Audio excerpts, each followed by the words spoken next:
Mm. Hey y'all, welcome to the Devon A. Morris Unfiltered Call-In Show. Have a seat. Let's get ready. You have any questions? Come on, call in. Come on to that Discord channel. Do me a favor, get the unfiltered crew some finger snaps. We're ready to get started here. Mondays, 8 p.m. Every single Monday, we're here. I'm excited about it. Are you? Let's get this show started, y'all. The greatest Scrum show on earth. I'll see y'all soon. Enjoy.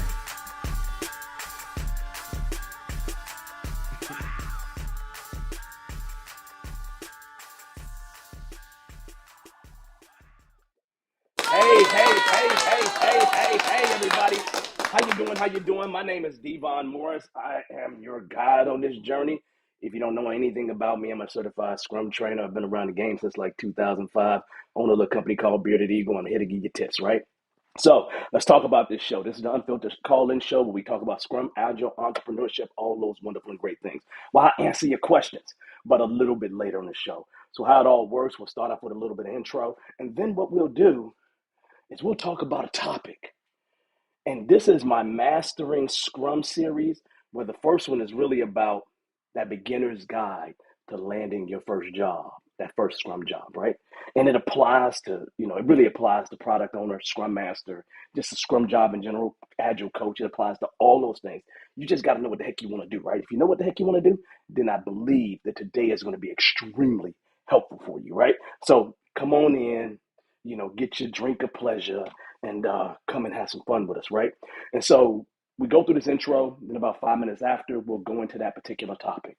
We'll talk about that topic for 15 to maybe 25 minutes, right? And then we'll open it up for any questions that you may have.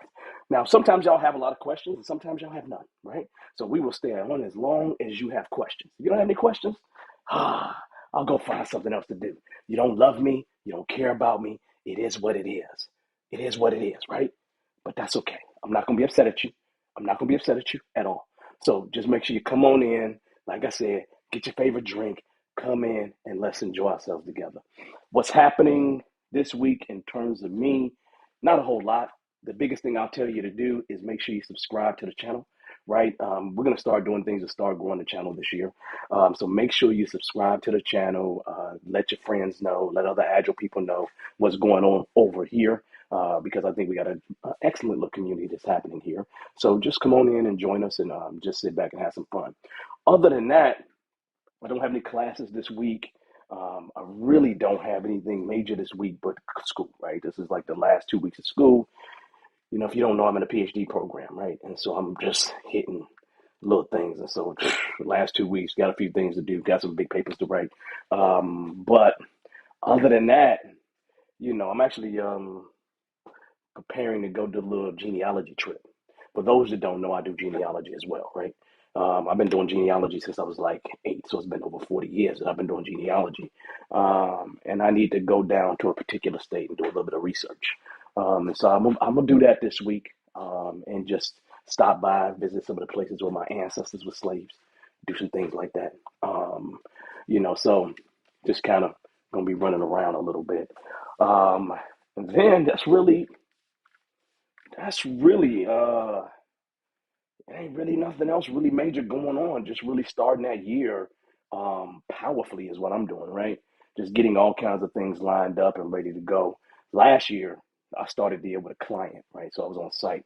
This year I'm not on site, so it's just getting things lined up. So and then when March happens, we can be rocketing, right? So that being said, nothing but goodness, right? Hopefully, great things are going on for you, and you have great expectations. You are fulfilling some of your goals that you set for last year. Hopefully, that's the case, right? And do me a favor, as I always ask, make sure you say what's up, say hi in the comments, right? So I can give you a shout out, right? I like giving shout outs, right? It makes life a little bit more interesting for me, right? So make sure you just say hello. Like it, and we will go from there. Other than that, we're gonna get started. I'll give you some shouts out after we are done, but make sure you say hi in the chat, right? Let's see. So, our topic of the day is kind of landing that first Scrum job, right? I say Scrum Master, but I made it so it's more general than Scrum Master, where it applies to Scrum Master, product owner, developer, job related. In terms of Agile coach, pick the Agile job. I think that all these things apply, regardless of whether it's Scrum Master. So even though I talk to it maybe from a Scrum Master perspective, I think that it's extremely helpful for everyone. So that being said, let's jump into it, man. Let's jump into it. So first things first, um, let's talk about it, right? When I say, this finding that first job, right? Some of you all may be in a space, and if you are, this also applies to finding another job, right? Because, you know, if I was going to jump out in the street and go get myself a job, right? Um, that means that I would need to do these things as well, right? And the first thing on my list is something that I'm really weak at. I'm super weak at, um, and I could do a much better job. Does that make sense? And so I got 10 things here that I'm gonna give to you. But here's the idea. Let's kind of hit the first one, right? The first one on my list is to craft a compelling, a compelling personal brand. The thing about it is that your brand is really there to really establish your professional identity. It kind of shows who you are, what you're going to be, what's your specialty. Why should anybody be excited about you, right? I say to you, I do a not so great job at this, right? For example, if you go to my LinkedIn, you don't really see them unless you really search really hard. You don't see them a certified Scrum trainer. You don't see that I'm a PMP. You may see I kind of own a business to some degree, but that's really all you're going to see. I haven't collected a whole bunch of testimonials over the years that could be on LinkedIn, right? I could have thousands of those things, but I just haven't done that. I just let referrals speak for themselves in terms of people coming to the business, but my brand could be much stronger. It really could, right? Um, Many people do look at me an expert, but you want to establish yourself as an expert. And you can do that by sharing your knowledge, by sharing your insights, by sharing your experiences with others, right? You can do that through post. I see a lot of people doing things on LinkedIn these days in terms of, kind of bolstering their expertise, people that I've never seen before, right? That I probably only got a couple years of Scrum experience, right? And I see them just kind of rocking with the post, right? I've seen people come out of my class, brand new to Scrum, and rocking with the post, right? Building that social media presence is free. In many cases, writing articles about your experience. Trust me, when I go to a Scrum gathering, an Agile Alliance gathering, I say conference, um, 60, 70% of the people there have less than 3 years experience. So you're not in bad company when you go there, but if you have a year under your belt or something like that, there's somebody that's coming behind you that would love to hear your insights. So I think your insights are extremely important. And the stronger you make that brand, the more you're going to attract the attention of people that you desire to attract, right? You think simply about hiring managers. Hiring managers are extremely important, especially in terms of what you're trying to do. And you want them to really be excited about whatever you're doing. And then, not to mention, it may not be that you want to work for a particular company. It may be that you want to just go consult or get a contract, right? Some of the big firms that do consulting, like Accenture, like Cognizant, right? They always bring in folks, right? And so, you want to find ways to let your brand shine, without you always being present to show it off, right? And if you can do that, you are you are living a great life at that point, right?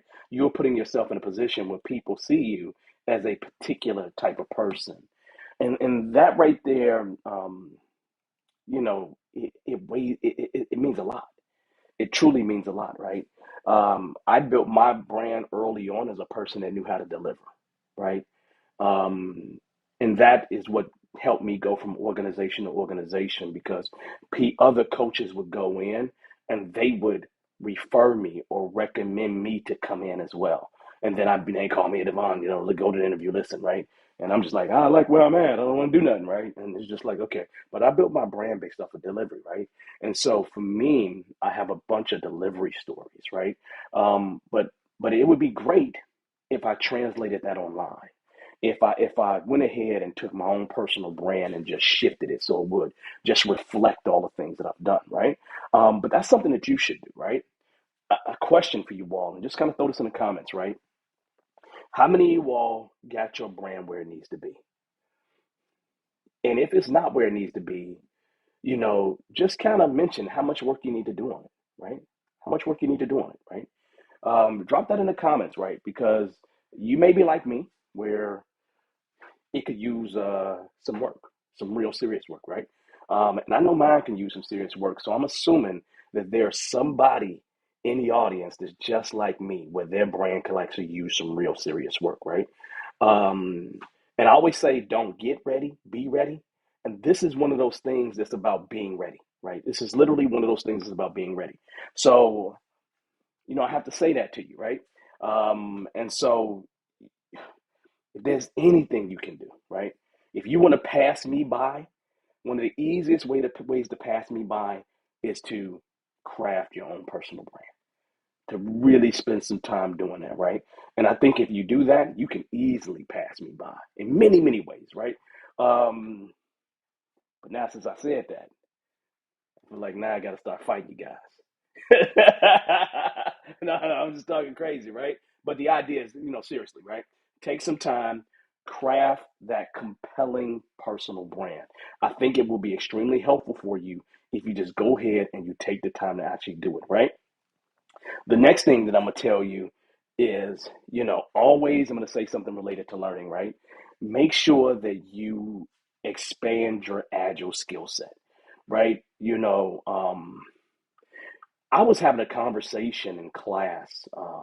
In my most recent class, I was having a conversation. And, you know, it was about really some of these certifications that I have that I consider to be extremely valuable. But a lot of times I was getting certifications to help expand my skill set, but it wasn't just about agile skills, for example. Lean Six Sigma, even though it's not the most valuable thing in the IT world, the things that I've been able to apply it to, the fact that I've had some time being spent in manufacturing, it surely helped me in manufacturing. But in terms of the metrics and how to think about metrics and how to think about measuring things, it's helped me out tremendously. I think about the PMP. That's under my tool belt. Do I use the PMP? Very often. You think about just studying for that test and learning about stakeholder management, right? I may not be using every single project management skill that I have, but I was able to add to my skill set by doing that. So going to become safe certified, right? Scaling is a big thing for many, many companies today. Like literally, and safe brings in like every element of good agile stuff and packages it in a predictable way, which I can't say I agree with that totally, but I can say it's full of good stuff, right? And so who says that you can't pull something from there and add it to your toolkit for a particular client? So for me, when I think about it, I think there's many things that you can do that doesn't necessarily point to a agile certification, right? But I will say, hey, go ahead and grow the ranks, right? Go ahead and go get some ICF certifications. Go ahead and become an advanced certified Scrum Master. Go ahead and become a certified Scrum professional. Those things I think are very helpful as well because I teach those classes, right? And I think that people get a whole lot of value out of those classes, right? They come in, they get some skill sets. Some people are exposed to some new things, and then they decide to go down paths. And I've seen many, many people in classes have those kind of epiphanies in both the advanced certified Scrum Master and the certified Scrum professional. So for me, make sure you take the time, make the effort to expand your skill set. I don't think that I think that I think you're doing yourself a big disservice if you're sitting around and doing nothing, right? I remember years ago I had somebody who I left an organization in 2008, came back in 2011. They had done nothing to improve their skill set, like literally nothing, right? And I was just like, You still at the same place I left you at. I'm like way over here now. And so we don't have much to talk about. So just be careful. Don't be stagnant. Take care of your career. Take care of yourself, right? I'll ask a question, right? What's the next thing you're going to add to your toolkit? Like when I say expand your Agile toolkit, right? Expand that skill set. What's the next thing you're going to add? And I'm not saying a specific certification, right? Because it doesn't have to cost you money. It could be I'm going to read a particular book, right, to gain this particular skill. What is the next thing you're going to add into your toolkit, into that Agile skill set? Drop it in the comments. I like to see what some of you all are thinking and how you're thinking about this, right? Because I'm always thinking about learning something brand new. That's the whole reason why I'm in a PhD, man. I'm getting a PhD because, well, one, my kids, right? That's a whole nother story. But the second reason is because all of the information in terms of metrics that I've seen related to Agile is anecdotal. It is one person's personal experience, um, and then applying their personal experience doesn't necessarily translate into success. And so my curiosity has been when I go and say Agile is 42% successful while Waterfall is 14% successful, what does that really mean? Where's the real proof of that at? Yeah, and then I look at the organizations that sponsored it, and then they have conflicts of interest. That doesn't bode well for me, right? And so I can't reasonably go to a client and speak that, right? Because I have no way to back it up. Does that make sense? And so a lot of these Agile metrics is hard to back up when you're doing nothing but talking to Agilists. If you go talk to some executives, they might think completely different. So just make sure that you take a little bit of time to expand your skill set. And that's very, very serious. Do it, do it, do it, do it, do it, do it, do it. Okay? Next thing on our list is going to be simple, and that is going to be to showcase real world experience. Man, and again, hey newbies, I get it. You pissed off at me right now, okay? And you got to be right. Um, but don't nobody want to hire anybody that's brand new unless they're looking specifically for somebody who's going to grow with the company. And there are organizations that do that, no question. There are organizations that look for people that are brand new to come on in and do some work here. Um, but man, some of you all been working in education for 20, 30 years, and now you get a Scrum certification. That's experience to me. Why would you throw all that experience away, right? For me, you have real world experience in teaching if you've been doing that for 20 years. And likely you've been doing scrummish kind of things without calling it Scrum. Seriously. And so when you think about your experience doesn't always have to be, my title was that of Scrum Master, right? That other experience actually matters too. And then I'd be saying to myself, well, you know what? If I'm going to be new, how about I go to an organization that does education, that is educators, right? And let me bring Scrum to a bunch of educators, right? That way, when they look, they like, this is somebody who may be a little bit new at Scrum, but they know our world, right? That has some value. Does that make sense? And so, it's like the first two, three, four jobs I had in Scrum was all related to finance and insurance. It was the finance companies or insurance companies, or the combination of the two, right? State Farm hired me because I worked at Allstate. I mean, literally. I wasn't doing any insurance, but they hired me because I worked at Allstate. Like, there's no question in my mind. That's one of the major reasons why they hired me, right? And sometimes when you have worked for that competition, you have some real world experience that may be with the competition or may be in a particular industry. Why not try to tap into that industry? Does that make sense? And so you don't always have to have the biggest, baddest Scrum experience ever, right? But try to find ways to quantify your achievements, right? And so you can demonstrate to them that you will be valuable to them. Does that make sense? And again, that doesn't always have to be, I was the perfect Scrum Master in the world, right? I was a Scrum Master on a team, right? And so no, no, no. Sometimes you may need to go at it from another angle and be creative about it, right? Because a lot of you all have been in the work world and been out there working for many years. Some of you are absolutely brand new. I mean, if you're brand new, you're in your 20s, you're just coming out of college, people expect you to not have experience, right? They're willing to take a chance on you because you're young. But you're 40, 50 years old, you probably did something in life. Even if you were raising your kids, you've done something. Raising kids is way harder than doing a Scrum Master job. It just is, especially if you have quite a few of them, right? So just find some way to translate that experience in a way that works for you. But showcase real world experience. Showcase real world experience is the best way I can put it to you. And I can't be any blunter than that, right? Just make sure you showcase your real world experience. Okay. Now let's take it a little bit further than that, right? Because the next thing that I want you to think about is networking within the Agile community. Okay. Um, you know, here, you're here, right?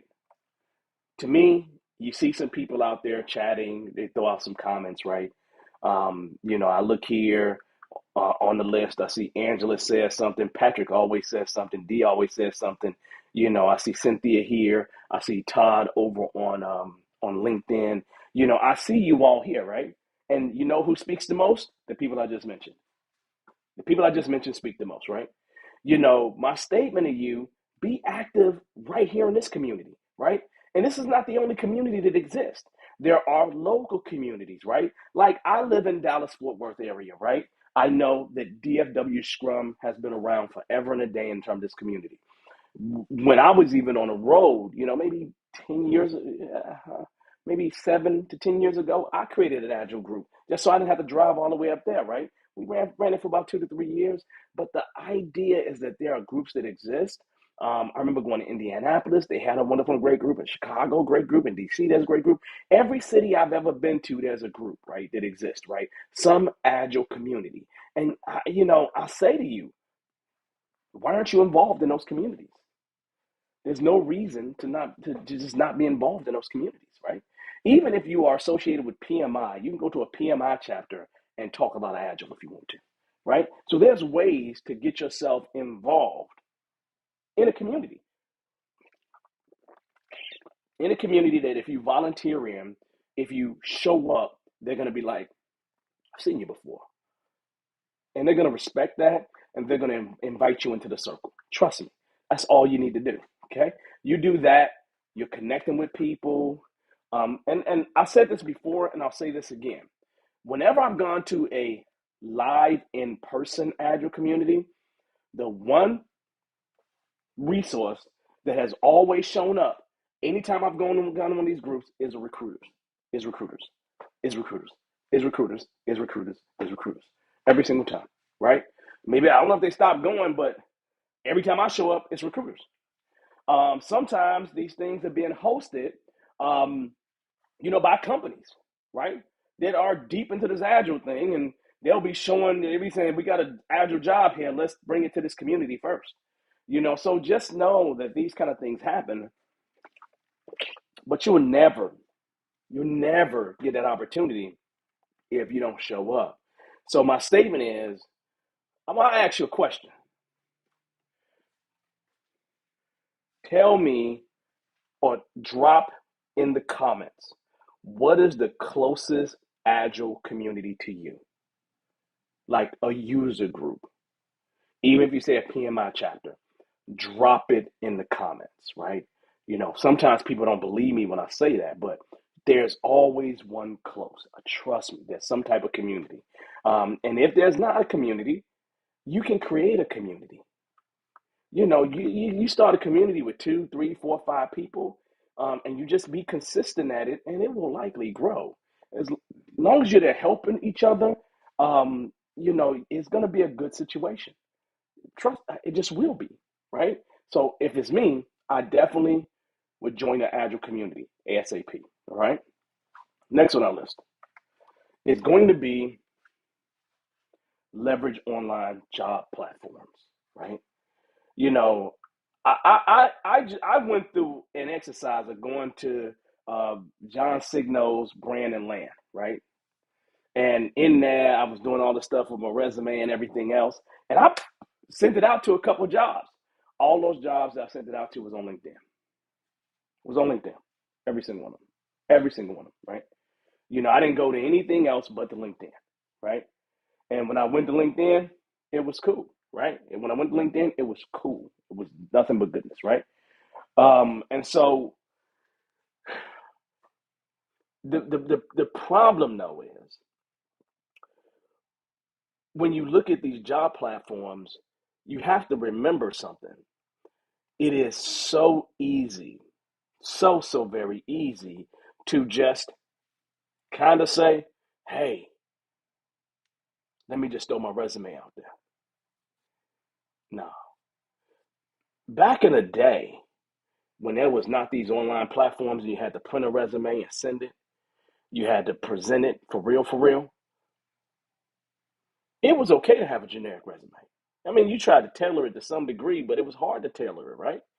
But in today's online world, my next tip for you is to make sure, I don't went too far, that you tailor your resume and your cover letter. Tailor your resume and your cover letter. And I'm going to tell you, man, I'm going to be really honest with you. And I can only mention this because I only learned this from John Signal. John Signal is alumni of Bearded Eagle, and he does the Brandon Land classes. If you want to get in the Brandon Land class, let me know. I'll drop the information for you. Um, but in his class, he showed me this match tool, matching your resume to the job description and how much it matches, right? And when I first just threw my resume on there, resume I hadn't updated in 12 years, man, it was like a 25% match. And I'm a certified Scrum trainer, right? And so I was depressed, man. I was really depressed. And so I took a day or two just to tailor my resume for a particular job. Man, it was time consuming. It really was. But I got a response from them. I did get a response from them, right? And I know I have a lot of experience and everything else, but I got a response is my point. I got it to about a 95% match, and that's when I submitted it, right? And so, in today's world, I think finding a job is different than it was 5 years ago, 10 years ago, 15, 20 years ago. Some of you all have seen the transition in terms of the job market that I'm saying. And for you that have seen it, the way we used to do resume stuff that ain't it, man. It's not it. It is not it. You're not going to find a job doing that. Well, you may find a job. I'm not going to say you won't, right? But you have less likelihood. You'll have these upstarts getting you and beating you to the punch, right? Because they'll be telling their resumes. They'll be doing things, right? And so it's like it's not only the resume. It's not only the resume. You need to tailor the cover letter too, right? Because a lot of people when they just submit these things, they don't add a cover letter to it. A cover letter actually helps you to stand out, right? It allows you to say something a little bit different, tell a little bit more about yourself, right? It allows you to maybe be a little bit more personal with them, right? And so I really think that the tailoring of both things is extremely important. And again, I could not give you this advice without the fact that alumni, John Signo, told me this, right? And I went and saw it in his Brand and Land class, right? I learned it, right? If I had not learned it, then I could not tell you this because I'm just being honest with you. I did not know, y'all. I did not know. I had no clue in terms of what it took to find a job in today's world. Man, it's not a joke, man. It is really not a joke. And so if you doing that old school thing and just dropping as many as you can, and you're not really finding those favorite ones you really want and tailoring your resume to kind of meet that, you're wasting your time. You might be able to do 1,000 resumes in a day, but you ain't gonna get 1,000 answers. It's just not. It's not just a numbers game. Is the point I'm making to you, right? These companies have applicant tracking systems that'll pull you in and throw you to the side just off of keyword matches. right? Just off of matches, right? Like the human don't even see you. You understand? You ain't even made it to the desk yet because you ain't got through. You ain't got through. Did you hear what I just said? You ain't got through the ATS. You understand? So it's one of those things, y'all, that I'm just telling you. Tailor your resume, tailor your cover letter. And I know that means that you cannot apply for 1,000 jobs in a day. You may be able to apply for 5. You may only be able to apply for 1, but make that one that's one you love, right? I mean, I would take a whole list of jobs I love and be like, let me prioritize these puppies. Let me use a little bit of Scrum here, right? So I'm gonna start off with prioritization. And the ones that I really love, I'm a super duper kind of tailor my stuff, right? So that's probably how I'd handle it. But you do what you choose to do, right? You want that information on John Signal, let me know. I'll look it up, grab the email for you guys, right? But let me continue this situation, right? The next thing, right? Prepare for the dang on interview. Prepare for the interview. Prepare for the interview. You know, there's a skill in interviewing, you know, um, understanding the type of questions that they would ask, right? And I've done a video on interviewing in terms of Agile, right? I got an article on that too. Um, take the time to prepare yourself for the interview. You know, in today's world, I prepare myself for interviews, right? I prepare myself for things I'm going to do with a client that really is turning into an interview, right? A lot of business development stuff, but I'm always preparing for those things because I know that if I've heard the question or something similar to it, I have a really an amazing answer, right? I have a really amazing answer. I have an answer that covers it in a concise, succinct way that gets them all the information that they need to know. So and then they could be like, "Dang, that dude know what he's talking about." That's all I want. I just want you to be like, "Dang, that dude know what he's talking about," right? I'm over my time, y'all. Right? This has been longer than what I was expecting, but I need to finish this out, right? So make sure you prepare for the interview, right? I don't care. Get a significant other, grab a friend, go find some questions on the internet. When you find those questions, then go find some tougher questions on the internet and get people to kind of throw these things out at you and let them score you, give you a grade. If you didn't do so well on something, then hey, do something else, right? But make sure you prepare for that interview. Um, Preparation is key. Knowing something about the actual organization is key. There's just a lot of things that's key. The better you prepare, the better off you will be. That's your opportunity at that point. If you get an interview, that's your opportunity. Even if it's a virtual interview.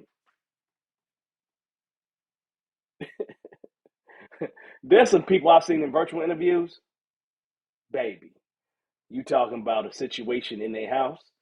It's a whole situation. I'm not hiring you if you got a whole situation in your house and I got to see all your dirty business, right? Nah, ain't gonna happen. But anyway,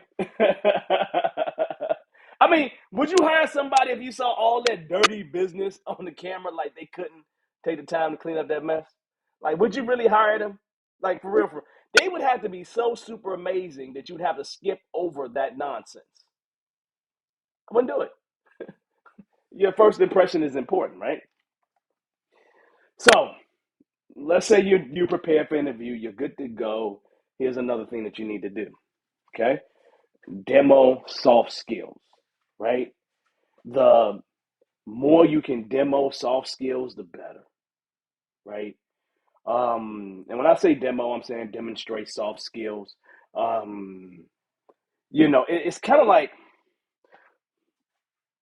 recently I did an interview, right? An interview. And I'm doing interviews for, qualitative research, right?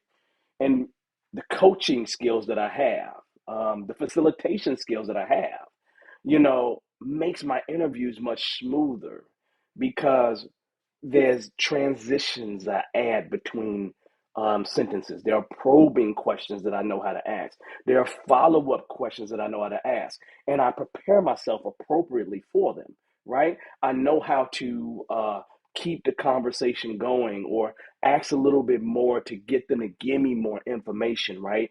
Those are facilitation skills. Those are soft skills. Right? And they help me with all my qualitative interviews. Right? And so, but I learned those skills as a part of Agile. I mean, that's where the skills come from. They come from me working on site. They come from me reading books. They come from me learning different things. But the idea is that those soft skills are helpful, right? Emotional intelligence, right? Being able to check into somebody's emotions and understand where they're at, so you can truly actively listen to them so they can feel like you understand them, right?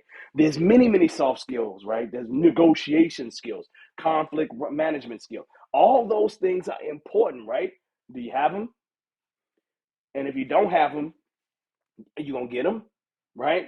Because sometimes this mess comes right up in an interview. It just comes up in an interview, right? And if you're able to talk about that to some degree, maybe they can even give you a role playing interview, right? Well, you got to role play a little bit to see, maybe see what you would do in a particular scenario, right? All these things matter, right? So make sure that you are ready and prepared to demonstrate soft skills, right? Soft skills are super important, right? They really, really are super important. So I just want to make sure we're kind of good on that, right? So don't forget that. Whatever you don't forget it, okay? Here's my, not my last one yet, but I don't even know. I mean, I think I got 10. So make sure you build an agile portfolio, right? When I say an agile portfolio, right, it's kind of like, I remember, I remember coming out of college, and I didn't have no experience. I didn't have no skills. I won't say I didn't have no skills, right? But I didn't really have real jobs for what I was trying to go and do. And so I created a little binder, right, that showed the activities that I did in school, the groups I was involved in, the volunteering I had done. And that was what I presented along with my resume to show them that I was a hardworking person, to show them that I was a creative person, to show them that I was prepared and ready to go. It's kind of like when I start a class, right? When I start a class, depending on what kind of people I have in class, and I don't do this all the time, but sometimes I have to pull out the trump card, right? While I say to them, 2 or 3 years into Scrum, I had a 200-person portfolio where we delivered the first application on the market where you can scan a check and deposit in the bank. The patent is owned by a little company called USA down in San Antonio. You can look it up. I was on that team. I was on the Agile team of 200 people that delivered that along with many other things. Or I'll pull out. Hey, you know what? Um, I was a part of a lab where we took a $6 million investment and turned it into $40 million worth of return on investment in 3 months. See, I have a whole stream of these things, right? That is a part of my portfolio. My question for you: what is a part of your portfolio? If you had one thing to pull out to say, I got experience, what would that thing be? Type it in the comments for me, right? Type it in the comments, right? You should have something. If you don't have something, you should be working towards something where you can drop the mic. You understand? For me, I have dropped the mic kind of moments, right? I'm the first Black certified Scrum trainer. Drop the mic, right? So realistically, just drop the mics, right? Forget Scrum, right? In terms of genealogy, I actually met one of the descendants that owned my family as slaves in Virginia. Drop the mic moment. You understand? I have, in everything that I do, I have dropped the mic moments, right? Period. I use Scrum to remodel my entire home. Drop the mic moment, right? You understand? I use Scrum for my fitness routine, right? I was able to add 20 pounds of muscle using Scrum. Drop the mic moment. What the heck is your drop the mic moment? When you think about this agile thing, and give me something in the comments, y'all. What the hell is your drop the mic, right? Because you need to be building an agile portfolio, and that agile portfolio needs to have something in it where it's a drop the mic. Am I right or am I right? Huh? Am I right or am I right? You always need to have a drop the mic moment, man, because you need to be able to shut people down. And you should be able to shut people down with your portfolio, man. You understand where I'm coming from? So, what the heck is your drop the mic? Because, like, you ain't working just to be working, man. You're working to get drop the mic moments, right? So then you go in and say, look, this is what I did. Bam! You ain't never done that before. Come on with it. Come on with it. And we're not talking about no one drop the mic. You need a whole lot of them. So you should be building your agile portfolio just for that right there, man. Just for that right there.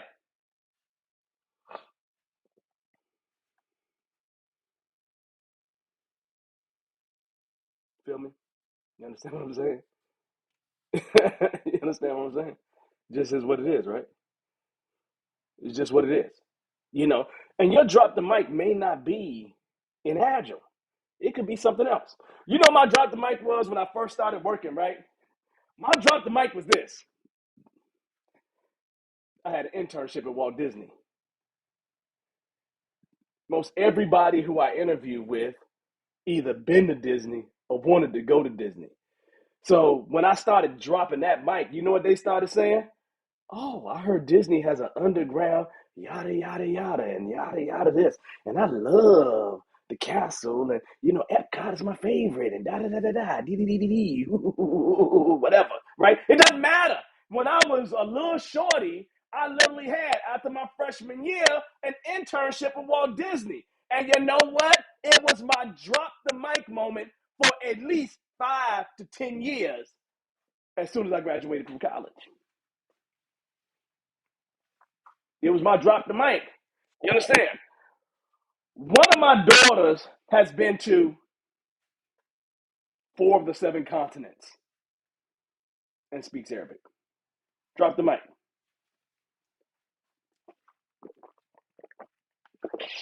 That makes sense. You understand where I'm coming from? You understand where I'm coming from? I got another daughter that's actually building a business right now at 22, 23 years old and getting clients building a business like from scratch. She's building a dang on business. And I got grown people that ain't building them businesses, and she just coming out of school, just making it happen, building a business. We got clients for real, for real. Like I'm just like, this is great. So what's your drop the mic is what I'm saying. You know what I'm saying? What's your drop the mic, right? Yes, my tenacity is unending. My tenacity is what it is. And you know what? That's my last thing. My last thing is you need to be tenacious, right? Because tenacity is the most important tool that I have, period. You need to be persistent and you need to be resilient. And for me, that all boils down to this one thing that I pride myself on, and that is tenacity. I carry tenacity with me everywhere I go. Do you understand where I'm coming from? Because I am going to tenaciously get this thing done. I'm going to get the opportunity I'm looking for, and ain't nobody going to stop me. Because you know what? That thing over there is mine. It's mine. It got my name written all over it. So you might as well just step back, man. Step back, man. I show up, baby. Even when I was in USA, I showed up with mumbles in meetings. Because that's what I do. And look, I'm going to tell you right now, if you have any association with me whatsoever, you need to be just as tenacious. Because I don't associate with people that ain't tenacious. I don't. And if you got your certification from me, You better be, because you can't embarrass me on the street. Do you not understand? Have I not entertained you? You understand? You understand where I'm coming from? I take this serious all day, every day. All day, every day. You feel me? That's 10 things, y'all. Be persistent, be resilient. To me, it's all about tenacity, baby. All right? So, on that note, that's 10 things for y'all to think about. 10 things. Man, that's it, man. I'm tired after that. Oh, man. I'm feeling good today, Bob. I done pulled out my bike bottle, right? You know I cycle, right? I've done like 150 miles on a bike. Anyway, it's time, y'all. We didn't got that topic. We've been on that topic for over 40 minutes, man. That was too long. I'm sorry. Y'all should have calmed me down. Y'all should say, hey, Devon, the topic is going too long, man. You need to just calm down. You know what? I remember seeing Kevin Hart say, man, I'm on fire. Put me out. That being said, hey, y'all, this is what we do, right? I did go way longer than I was expecting to go. That means we have a little less time for questions, right? We have a little less time for questions. So, anybody got any questions? What we do is you just go ahead and drop them in the chat, man. You drop them in the comments. I'm going to say hi as I kind of run through here to everybody.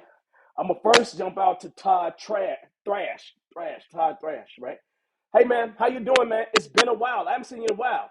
I have not seen you in a while, brother. Hopefully you're doing well. I know you're down in the Houston area, if I remember correctly. So hopefully you're doing well. Keep doing great things, because I know you are, Todd. I really do know you are, right? So keep doing those great things.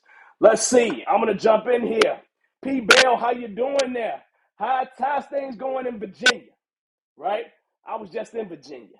I drove right past Richmond. Hey, Jackson, how you doing? I seen your comments, Jackson. I love it. You're absolutely welcome. You're absolutely welcome for everything, right? No, I'm never going to calm down, man. I'm never going to calm down, because I need you to come on and catch up with me and come on over here and start passing me, man. I need you to pass me up, man. I'm not, look, let me tell you, man. I'm not a gatekeeper. I'm not. I'm not. You're just going right on through, man. Just going right on through. All right, so what's up, Ange? How you doing, Ange? How's life treating you, Ange? Miss PMP, CSM, Safe Certified Lady, and everything else in like 3 weeks. She like got all these certifications in like 3 weeks. Like just knocked them all out. Ange, on fire, Ange, right? Great, love it. Let's see, how you doing there, Ronisha? How you doing? How's it going? Let's see. Who else I got here? I know Patrick said what's up earlier. So what's going on, Patrick?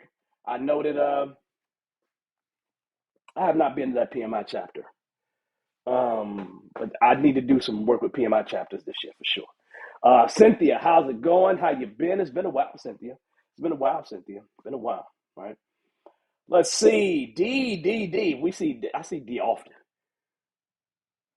I like D. How you doing, D? How's it going? And let's see, who am I missing? What's up, Rajiv? How's it going, man? Let's see. We good. So let's see. Oh yeah, I'm like, hey. Back when back when I crossed paths with you, P Bell, I was carrying that around at Capital One. That's when I started carrying that around at Capital One. Like for real. I would literally take this guy to the job and I would take him to meetings. And they let me do it. And then I took him from Richmond, well, that was Glen Allen, to actually San Antonio. Yep, because my youngest daughter was just like, Daddy, take this with you. And so I did. That's what happened. So that was in meetings with me. Can you imagine I'm in like a retrospective, or I'm in a meeting with client for real, and I got executives in the room, and I bring that in? I don't know why they let me do it. But yeah, I'm this way at work. I'm this way at work. I am. I'm this way. I had a client last year, and They was like, here come Devon with all the energy. It's like, what do you what do you expect? Like otherwise, this job would be boring to me. I don't need to do this, Stacey. I don't want to be bored. Like I got to do 8 hours here, man. I need to have a good day. So this is always me, right?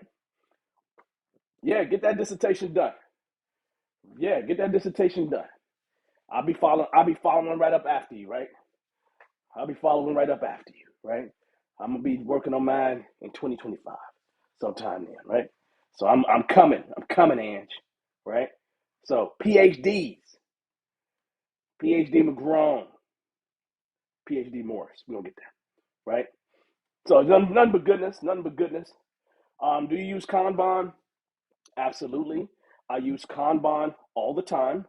Um, I would say it's more Scrum Bond. It includes a lot of Scrum stuff. Usually for me, walking inside of an organization is going to be a combination of Scrum, Kanban, and if it's IT organization and they're doing software development, then it's going to be extreme programming as well. Those would be the three things that I'm pushing.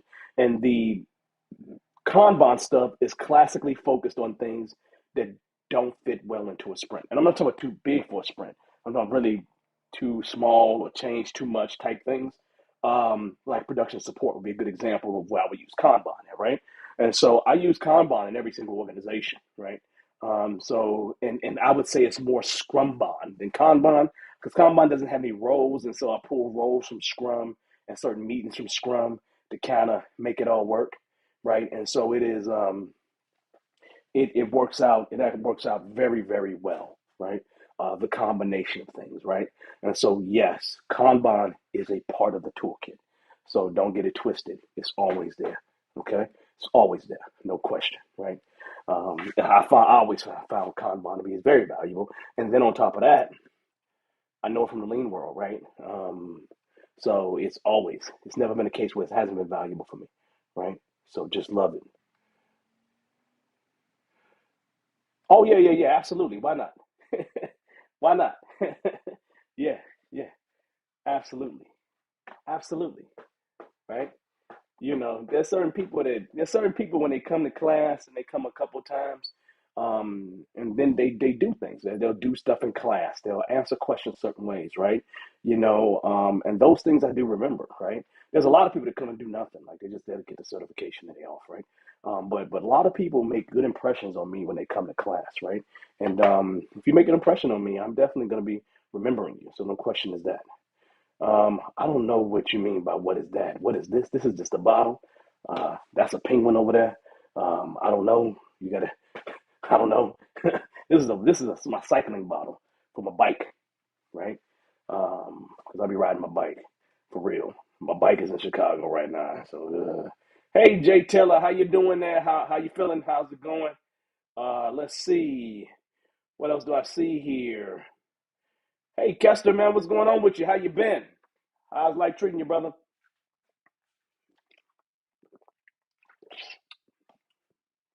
Let's see. Who else I have here?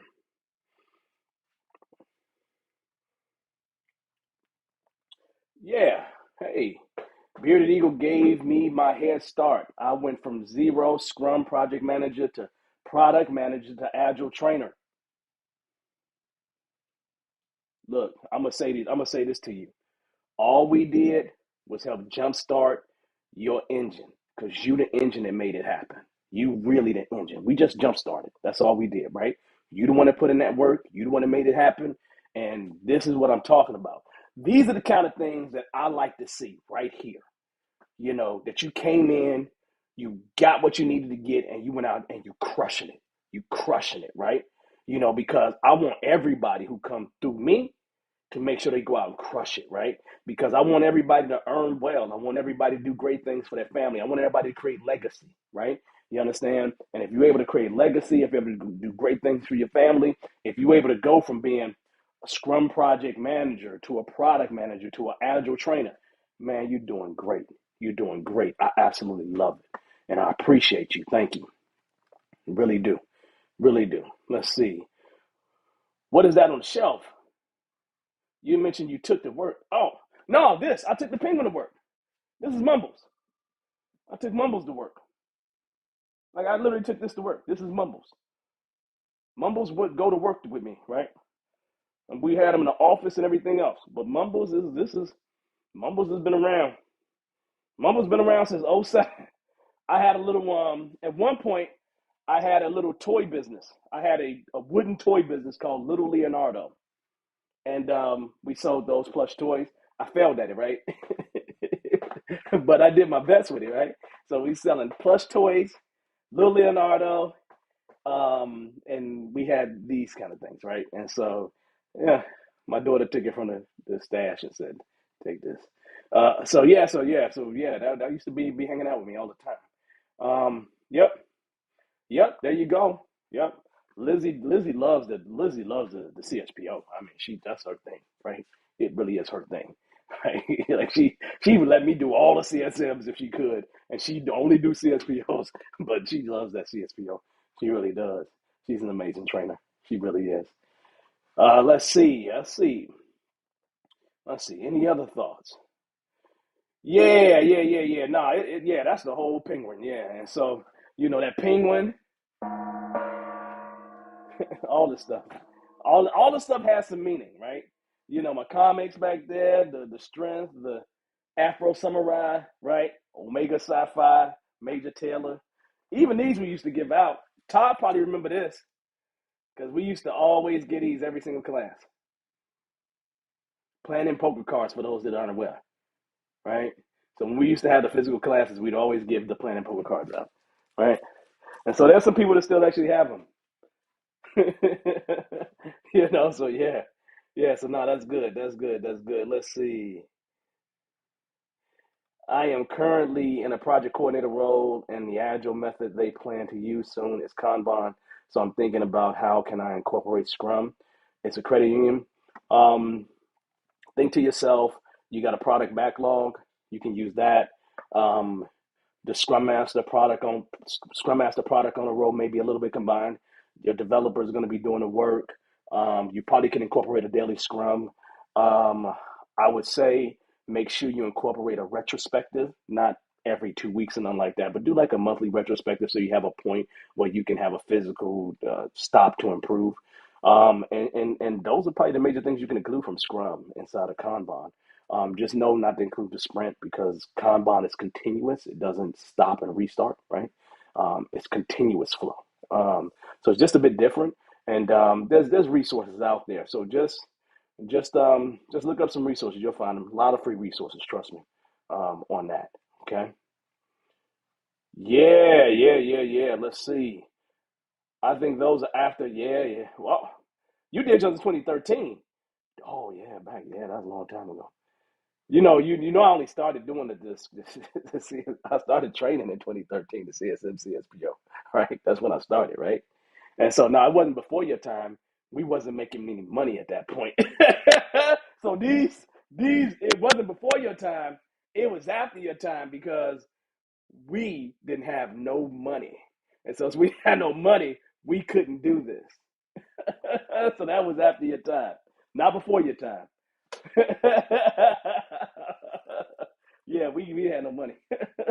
Yeah, we didn't have no money at all. Yeah, so that's different. All right, y'all. I think that's about it. I think we've had a great day here. Um, next week is gonna be, if I remember, it's gonna be about. Let me look this up to make sure I'm good because I didn't have this down. Next week is gonna be about unlocking your dream agile job, and this is going to be about game changing strategies. Okay, so unlocking your dream agile job with some changing strategies.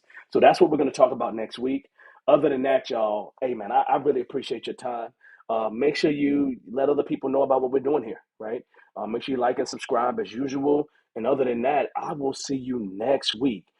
Same bad time, same bad channel. Yes. We was doing origami back then. Yeah, that's what we was doing. Like literally, it's straight from a trainer that I learned it from, right? My mentor, right? So we was doing origami, like literally, and all that's changed. But yeah, back in 2013, that's what we was doing. All right, y'all. Look, it's been great. I always enjoy my time with you. I look forward to seeing you next week. Y'all have an amazing week. Do great things. Man, be tenacious, man, and make it happen. Peace. I'll see you soon. Bye bye.